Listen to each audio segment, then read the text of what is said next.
सभी को नमस्कार। आज मैं आपके सामने ऐसी वीडियो लेके आई हूं जिसमें आपको साइंस के साथ इतिहास भी मिलने वाला है। वीडियो में बने रहना क्योंकि ये जो वीडियो है ना, ये बहुत ही मजेदार होने वाली है। बहुत आपको हंसी भी आने वाली है और इसके अंदर ज्ञान भी मिलने वाला है। तो भाई हमारा ये है क्वेश्चन कि ऑपरेशन के बाद बच्चा क्यों नहीं होता, और इस ऑपरेशन की वजह से क्या ऐसा हुआ था कि देश की सत्ता में तख्ता पलट हो गया था। तो वीडियो को पूरा देखना ना भूले और कमेंट सेक्शन में बताना इस वीडियो के बारे में। सबसे पहली बात तो ऑपरेशन से बच्चा क्यों नहीं हो, और ये ऑपरेशन है क्या। ये वही ऑपरेशन है जिसके बारे में हम आमतौर पे सुनते हैं, और ये है नसबंदी। नसबंदी जो होती है वो महिला में भी होती है, पुरुष में भी होती है, मेंस और वुमेन्स दोनों में होती है। अब ये जो नसबंदी है भाई, ये महिलाओं को करवानी चाहिए या पुरुषों को करवानी चाहिए। वैसे आंकड़े की देखें तो पुरुष तो सिर्फ 1% या 1% मतलब ऐसे है जो करवाते हैं। देखा जाए तो महिलाओं को नसबंदी नहीं करवानी चाहिए, पुरुषों को नसबंदी करवानी चाहिए। अब बोलेगा पुरुषों को क्यों करवानी चाहिए। सत्ता के बारे में बताएंगे ना, रुको अभी, और साइंस भी समझाएंगे।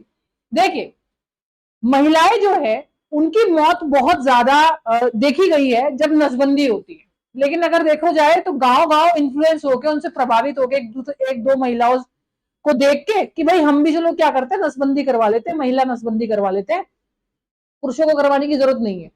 अब इससे समझिएगा आप, बहुत डॉक्टर्स जो है वो सर्टिफाइड नहीं होते भाई, एफआईआर भी होती है, चलो ठीक है माना कि फर्जी डॉक्टर होते हैं, लेकिन फिर भी क्यों महिलाओं को क्यों नहीं करवानी चाहिए, इसके बारे में आप लोगों को बताऊं।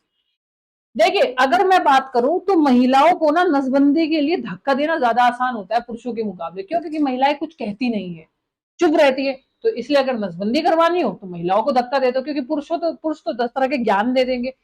मैं ये नहीं कह रही कि सब पुरुष एक जैसे होते हैं, लेकिन महिलाओं को इस चीज में धकेलना आसान है।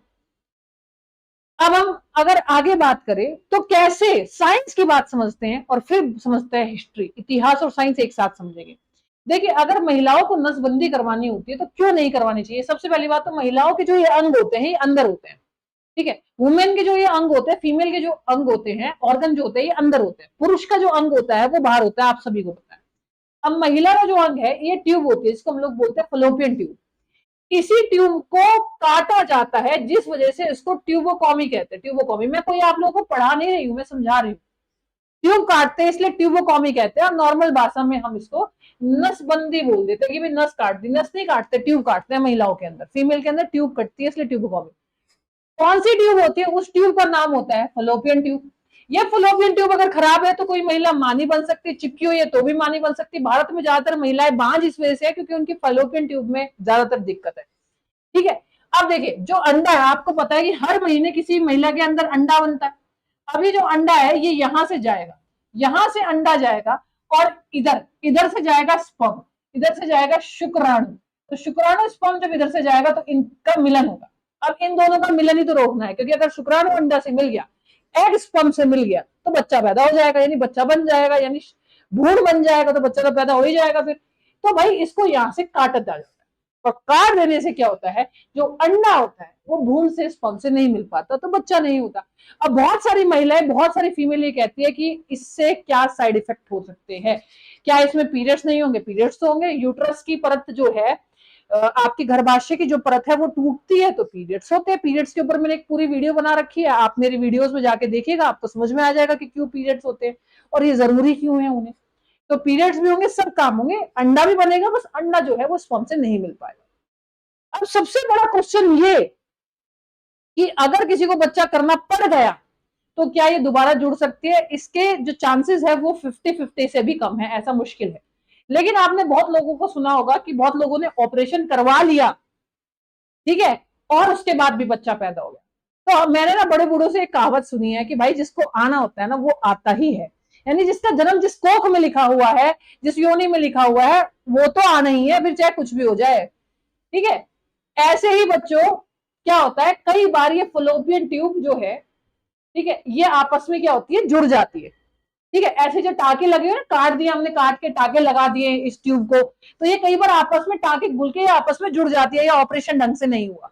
तो ऐसे गांव में एक बच्चा पैदा हुआ था, उस महिला के पहले ही 4 बच्चे थे। तो जब वो पैदा होते उसका नाम युद्धवीर रख दिया। कहते थे युद्ध जीत क्या है, क्यों? क्योंकि भैया जिसकी ट्यूब कट गई हो फिर वो ट्यूब जुड़ी, फिर वो बच्चा हुआ तो उसका नाम युद्धवीर रख देते। गांव में ऐसी तमाम बातें होती रहती है, आपने सुना होगा। ठीक है, उसके बाद हम लोग बोलते हैं पुरुष नसबंदी। अब पुरुष बहुत डरते हैं भाई, पुरुषों ने तो भाई तख्ता पलट कर दिया था। इंदिरा गांधी की सरकार थी उस टाइम पे, आपके पापा से पूछना, दादा से पूछना, घर में कहीं रेडियो नसबंदी की तो नहीं है।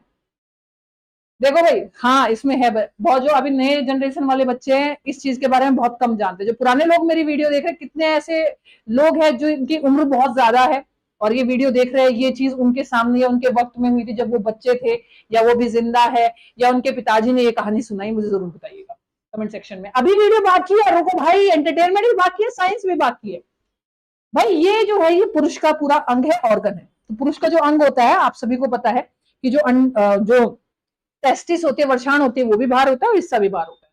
तो इनका ऑपरेशन करना थोड़ा आसान है, क्योंकि महिलाओं का अंदर होता है, गर्भाशय भी पेट के अंदर होता है, तो अंदर कट लगाना पड़ता है। ठीक है, अब यहाँ पे ना एक नस होती है, ये जो नस होती है ये टेस्टिस है, और यहाँ पे एक नस होती है, इस नस को हम लोग बोलते हैं वेस्ट डिफेंस। तो भाई जिसे आपत्ति हो होती रहे भाई, मैं साइंस पढ़ाती तो मुझे तो सब पढ़ाना पड़ता है। ठीक है, हमसे ही पढ़ के डॉक्टर बनते हैं, हमसे ही पढ़ के नर्स बनती है, हमसे ही पढ़ के होम्योपैथी पढ़ रहे हैं, तो हमें तो पढ़ाना है भाई, ज्ञान ज्ञान है। ठीक है, वेस्ट डिफेंस, तो वेस्ट जो होती है वो नस होती है। ठीक है, वेस्ट डिफेंस ये वो नस है जहां शुक्राणु, जहां से शुक्राणु जो है वो नली में को पास होता है। यहां से शुक्राणु जाएगा यहाँ, यहां से शुक्राणु जाएगा यहाँ, ये ना मतलब शुक्राणु जो है यहाँ से पास होता है, यहाँ से ये पास होता है शुक्राणु, में ऊपर ले गई थी, शुक्राणु जो है यहाँ से पास होता है। तो भाई शुक्राणु जो है वो नहीं जाएंगे। ठीक है, तो इसलिए नस को क्या किया जाएगा, नस को काट दिया जाएगा। तो इसे बोलते हैं नसबंदी। पुरुषों की नसबंदी ज्यादा आसान है। ठीक है, पुरुषों की नसबंदी ज्यादा आसान क्यों है?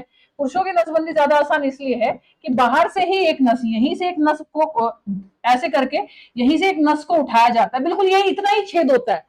ठीक है, जहां आपके टेस्टिस होते हैं वहीं से एक नस को उठाया जाता है। उस नस, एक छोटी सी नस को, जैसे कई बार रहता है ना, जैसे सुई लेके ऐसे करके धागा निकालना, बस ऐसे नस निकालते, नस को काटते, इधर से ऐसे करके एक हल्का सा टाका, इधर से ऐसा हल्का टाका, और उसको अंदर डाल देते हैं, बस इतना सा ऑपरेशन होता है। मात्र 5 मिनट के अंदर ये ऑपरेशन खत्म हो जाता है, अगर देखा जाए तो। आधे घंटे में तो बच्चा पैदा हो जाता है ऑपरेशन काट के। मात्र 5 मिनट का ऑपरेशन है, कुछ लोग तो कहते हैं मात्र 1 मिनट का ऑपरेशन होता है, बस वो नस को यूं निकाल के काटना है। तो ये ऑपरेशन ज्यादा आसान है। ठीक है, अब बहुत सारे लोग सोच रहे होंगे क्या स्पर्म शुक्राणु के अंदर नहीं निकलता? शुक्राणु के अंदर निकलता है। देखिए, एक क्या कहते हैं, सीमन होता है, सीमन। सीमन के अंदर, सीमन जो होता है पदार्थ होता है चिपचिपा, उसके अंदर शुक्राणु होता है। तो सीमन निकलेगा लेकिन उसके अंदर शुक्राणु नहीं निकलेगी। ठीक है, चलिए अब आगे बढ़ते हैं। अब भाई बात यह है कि आपको याद होगा कि जब 25 मार्च को इमरजेंसी 1975 में, 1975 में 1975 में जब 25 मार्च को क्या हुआ था, 25 मार्च को इमरजेंसी लागू हुई थी। इसको काला दिन माना जाता है हमारे देश का। बिना किसी से पूछे, बिना बिल पास करे इंदिरा गांधी जी ने इमरजेंसी लागू कर दी थी 25 मार्च 1975। आपको हंसी आएगी। ठीक है, इसमें क्या किया गया था, जो अपोजिशन के विपक्ष के नेता थे उनको जेल में डाल दिया गया था। ठीक है, और कुछ चीजें जबरदस्ती लागू की थी।